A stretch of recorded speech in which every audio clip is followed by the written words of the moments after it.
Ayan. Ito ang Vancouver ngayon. Walang pasok. Lahat ng mga schools at saka walang pasok yung mga schools ngayon. Lahat. Sarado yung ibang mga stores dahil sa snowstorm. Ngayon, first time ito na ganito dito sa Vancouver. Actually, last 2 years, ganito rin yung nangyari. Kaya,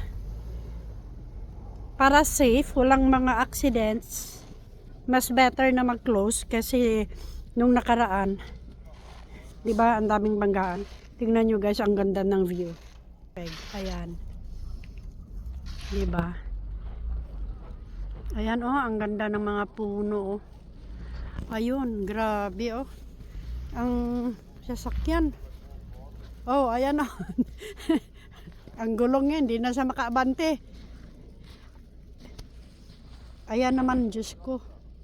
Bukas na ako magkakaskas. Kasi yung snow nila dito, wet or dry. Kasi pag na yan, pagbaba ng snow, tigas na yan kaagad Tingnan nyo yung puno. Ayan, ang ganda tingnan ng puno diba? Raindrops. Ganda Galing.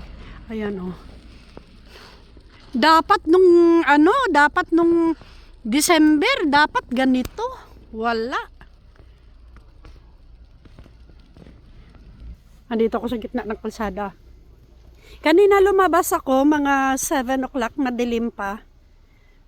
Kaya, ang kapal ng snow. Yan kapal.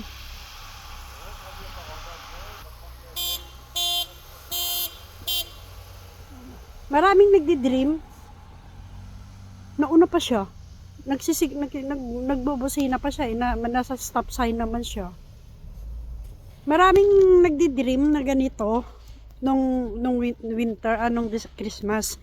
Kaso, hindi na siya makaalis Kaso, ang nangyari is walang snow. Ngayon lang ng snow. Hindi na siya makabaking. Ano nangyari? Puntahan natin. Retest tayo. Ayan, hindi na siya makabaking. Anong nangyari? Kuya! Ang baho ng snow. Ayan may magkakaskas na ng Ang ganda May magkakaskas na Sige, ang malalim. Ayan. Umiikot na yung niya, gulong. Sige, kaya mo yan. There you go. Perfect. Yan. Ayun. Yun naman pala Huwag mo na i-atras. Nakapusto ka na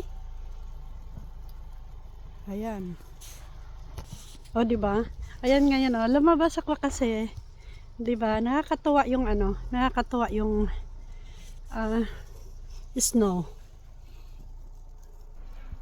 Ayan ang truck. Paano ko kaya tanggalin ko kaya yung pangkaskas ko. Maghapon maghapon yung yung anong tawag yan? Snow. Hanggang mamayang gabi. So ngayon tatanggalin ko na lang yung pangkaskas ko para ipasok ko sa bahay para bukas ready na ako. Actually, hindi masyado malamig ngayon. Wala, hindi malamig. Snowing lang talaga. Tapos basa. Hindi siya yung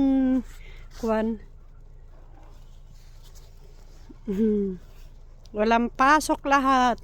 Si Felio nakahiga. Actually, kagabi pa in-announce yun na walang snow. Walang school. Kagabi pa. Pero yung iba ngayon lang sila nag-update. Morning na. Kaya, so ito yung Vancouver. Pag snowing dito, close automatic yung mga public schools. Lahat, pati yung mga college nila dito. Ibang stores. Kasi dahil sa downhill, uphill na nakalsada. So, disgrasya talaga. Kaya mas better na i-close nila yung mga bus, walang bus. Kaya mas better na i-close para para walang disgrasya, 'di ba? Goodbye. Bye guys.